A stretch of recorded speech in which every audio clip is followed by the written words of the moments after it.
எனது அன்பு நேயர்களே வணக்கம். உலகெங்கும் வாழும் டிவைன் டைவ் தமிழ் சேனலின் கடகராசி என்பர்களே, இந்த பதிவில் ரத்தின சுருக்கமாக 2026 முதல் 2030 வரை சனி பகவான் மட்டுமல்ல, மற்ற முக்கிய கிரகம் என்று கருதக்கூடிய குரு பகவான் மற்றும் ராகுகேது தரக்கூடிய பலன்களை பற்றி இந்த தொகுப்பிலே உங்களுக்கு கணித்தும் தொகுத்தும் தருகின்றேன். அன்பு நேயர்களே, கடகராசி என்பர்களே, இதுவரை சப்ஸ்கிரைப் செய்யாத நண்பர்கள் சப்ஸ்கிரைப் செய்யுங்கள்.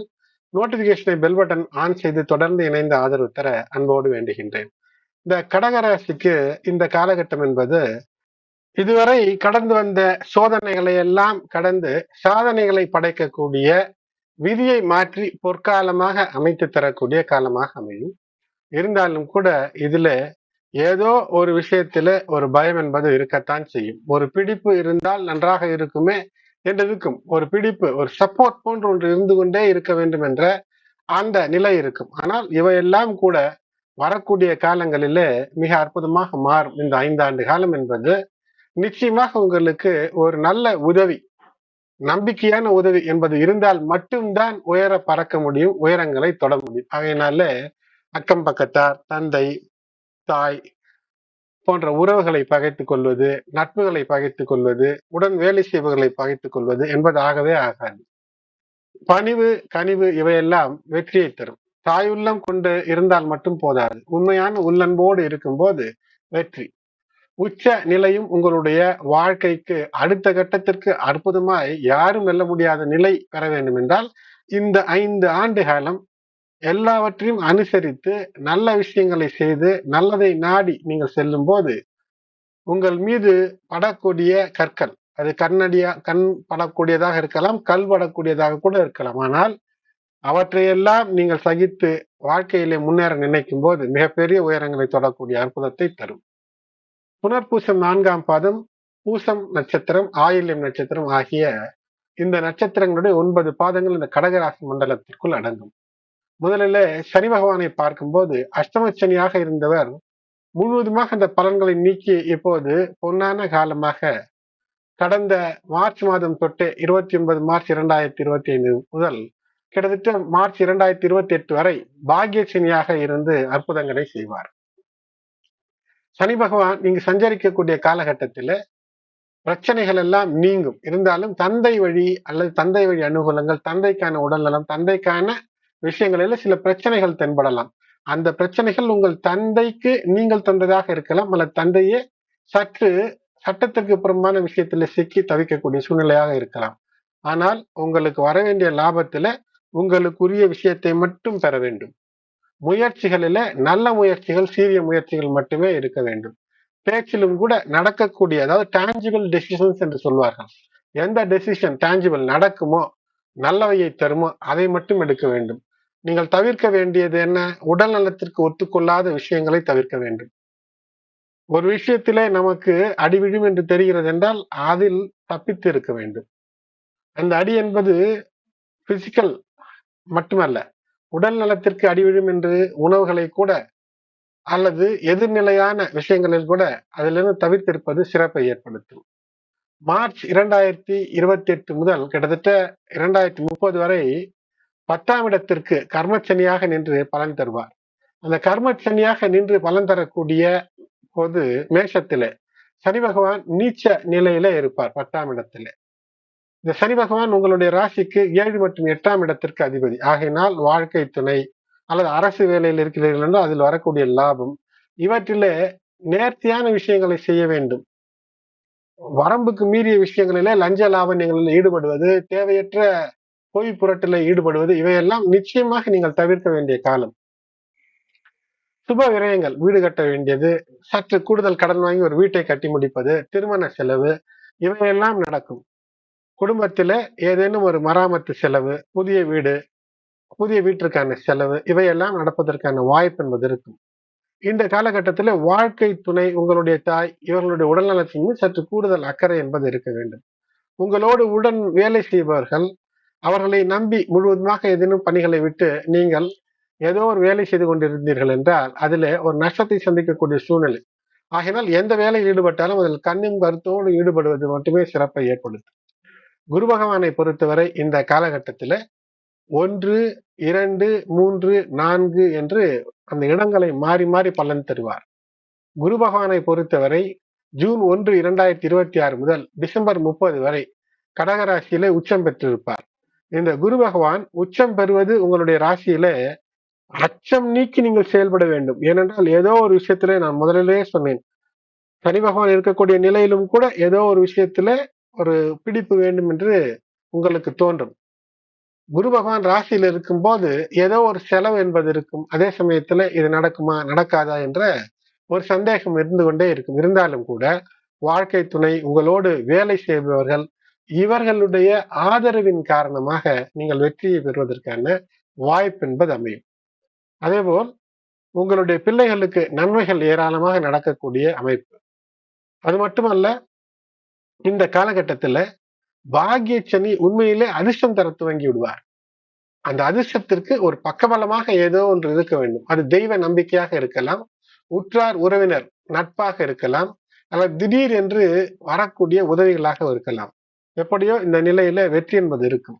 ஜென்மகுரு என்றாலும் கூட உச்சம் பெறக்கூடிய ஜென்மகுருவாக இருக்கக்கூடிய காரணத்தினால் மன அழுத்தத்திலிருந்து நீங்கி நீங்கள் வெற்றிக்கான வழிகளை நாடும்போது நிச்சயமாக சமுதாயத்தில் அந்தஸ்து உயரும், கௌரவம் இருக்கும். டிசம்பர் 30, 2026 முதல் ஜனவரி 24, 2027 வரை குரு பகவான் சிம்ம ராசியில அதிசாரமாக 2ஆம் வீட்டில இருப்பார். குரு சற்று இது தற்காலிக நிலை என்றாலும் கூட இதுல மிகப்பெரிய ஒரு தன லாபத்தை நீங்கள் பார்க்க முடியும். கைப்பணம் உயரும், குடும்பத்திலும் கூட மகிழ்ச்சி உண்டாகக்கூடிய அமைப்பை ஏற்படுத்தும். அதேபோல் ஜனவரி 24, 2027 முதல் ஜூன் 25, 2027 வரை மீண்டும் கடகத்திலே வக்ரகதியில இருப்பார். குரு வக்ரகதியில இருக்கும்போது உங்களுடைய பிறவி ஜாதகத்திலேயும் குரு வக்ரகதியாக இருந்தார் என்றால் அனுகூல பலன்களையும், இல்லை என்றால் மாறுபட்ட நிலை என்றால் சற்று சுபகாரியத்திலே பேச்சுவார்த்தைகளை மீண்டும் துவங்கி சுபகாரியங்கள் தடைகள் இருந்தால் அதை மீண்டும் நடத்தி முடிப்பதற்கு இந்த காலம் என்பது சிறப்பாக இருக்கும். ஜூன் 25, 2027 முதல் நவம்பர் 26, அதாவது நவம்பர் மாதம் கடைசி வரை 2027 சிம்மத்திலே குரு பகவான் சஞ்சாரம், மிக அற்புதமான பொருளாதார நிலை இவையெல்லாம் இருக்கும். நவம்பர் 2027 முதல் பிப்ரவரி 2028 வரை 3ஆம் வீட்டிலே இருப்பார். இந்த 3ஆம் வீட்டிலே குருவினுடைய பயணம் என்பது சற்று ஏதேனும் ஒரு செலவு என்பது இருக்கும். இருந்தாலும் கூட இதுல ஏதோ ஒரு விஷயத்திலே நீங்கள் லாபத்தை பெற்று விடுவதற்கான இளைய சகோதரர் வழியிலே அவரோடு சற்று இணக்கமாக இருந்து அனுகூலங்களை பெறுவதற்கு வாய்ப்பெல்லாம் இருக்கும். அதேபோல் பிப்ரவரி 2028 முதல் ஜூலை 2024 வரை சிம்மத்தில மீண்டும் வக்ரகதியிலே சிம்மத்திலே 2ஆம் இடத்துல இருப்பார். இப்போது விடுபட்ட பூர்வீக சொத்து பிரச்சனைகள் எல்லாம் சாதகமாக தீர்ப்பு வரக்கூடிய அமைப்பெல்லாம் ஏற்படும். ஜூலை 2028 முதல் டிசம்பர் 2028 வரை 3ஆம் வீட்டிலே குரு பகவான் இருப்பார். இதன் மூலமாக சில பயணங்கள் ஏற்படலாம், சில அலைச்சல்கள் இருக்கலாம். இருந்தாலும் கூட புதிய பொறுப்புகள் தேடி வரும். முயற்சி, பேச்சு, ஐடி துறை இவற்றிலெல்லாம் நல்ல ஒரு வெற்றியை காண்பதற்கான வழி என்பது இருக்கும். டிசம்பர் 2028 முதல் மார்ச் 2029 வரை குரு துலாம் ராசியிலே 4ஆம் வீட்டிலே இருப்பார். இந்த 4ஆம் வீட்டிலே குரு சுகஸ்தானத்திலே அமர்ந்திருப்பார். இப்போது புதிய வீடு, வாகன சேர்க்கை இவையெல்லாம் இருக்கும். ஆனால் தாயார் வழி உறவுகளிலே சற்று உடல் நலம் சார்ந்த விஷயமோ அல்லது உறவுகள் சார்ந்த விஷயத்திலே தாய் வழி உறவுகளிலே சற்று கூடுதல் கவனம், கூடுதல் எச்சரிக்கை என்பது தேவை. மார்ச் மாதம் 2029 முதல் ஆகஸ்ட் 2029 வரை மீண்டும் வக்ரகதியிலே கன்னி ராசியிலே 3ஆம் இடத்திலே இருப்பார். தொழிலிலே எடுத்த முயற்சிகளிலே தடை இருக்கிறது என்றால் அது நீங்கி இப்போது வெற்றி பெறுவதற்கான வாய்ப்பெல்லாம் அமையும்.